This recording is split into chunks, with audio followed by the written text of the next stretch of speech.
Today we'll talk about a bank that was once a prominent private lender in India and had a turbulent journey in the recent years. The bank I'm referring to is Yes Bank.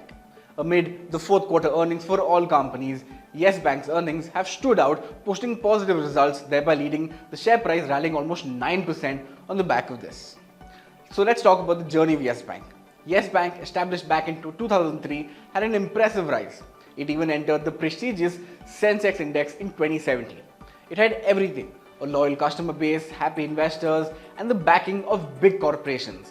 However, it had some serious underlying problems. In fact, in 2015, a warning sign was highlighted by UBS about Yes Bank's lending practices.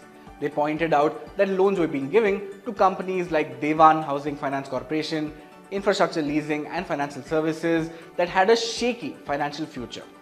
But Yes Bank continued on its aggressive lending practices. As a result, bad loans or loans unlikely to be repaid started piling up. NPAs, which are non-performing assets, is a loan or advance for which the principal or interest payment remained overdue for a period of 90 days, which started increasing as you can see on the chart. And the bank's health started to deteriorate. They struggled to raise capital, their profitability dropped, and the share price plummeted. And not only that, the situation got worse when Yes Bank's credit to deposit ratio crossed 100%. This meant they were lending out more money than they were taking in deposits. This unsustainable practice, coupled with their inability to raise capital, led to a steady decline in the financial health. With a weakening financial position, depositors and investors lost faith. They started pulling out of their money, creating a liquidity crisis for Yes Bank. The bank experienced consistent withdrawals, and as a result of this, felt burden on the balance sheet, and the bank eventually failed. To make matters worse, the bank was found to be breaching regulatory requirements and exhibiting poor corporate governance. By 2020, the situation was critical. The Reserve Bank of India, India's central bank, had to intervene. They imposed a moratorium on Yes Bank, essentially a temporary shutdown to protect depositors' money. Along the way, the share prices fell from around 350 mark to around 11 rupees, drastically eroding investor wealth. Then came the RBI's intervention to address the bank's situation and started the reconstruction of Yes Bank. SBI and a consortium of investors infused around 10,000 crore to bail out Yes Bank. Apart from them, it had ICICI Bank, HDFC, Axis and several other banks investing to revive the bank. And that's not it. Yes Bank also announced a massive FPO or follow-on public offer of 15,000 crore in 2020.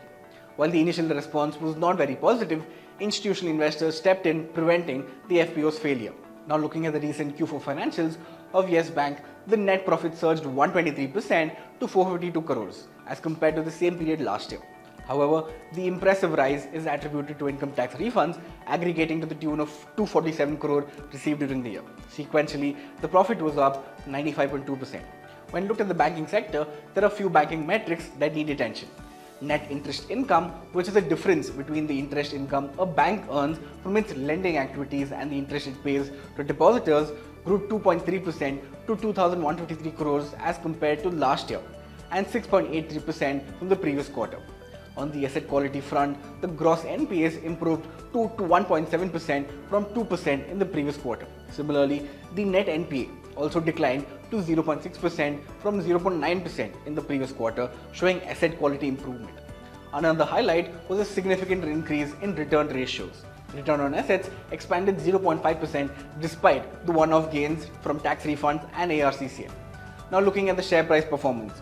Over the last 6 months, Yes Bank shares have rallied around 72%, but in the longer time frame of 5 years, it is considerably down by 85%.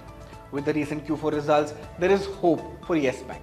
Moreover, with Paytm joining forces with Yes Bank as its payment service provider, it has allowed Yes Bank to leverage its banking expertise with Paytm's massive user base, potentially creating a win-win situation for both these entities. While challenges remain, Yes Bank's turnaround journey will be one to watch closely in the coming quarters. Having said that, this is me, Ralston, signing off. Have a great day and stay safe. Did you like watching this video? Then download our app, Informed Investor, to watch more such informative and interesting videos. Equity investments are subject to market risk. Read all investment-related documents carefully. Visit www.researchandranking.com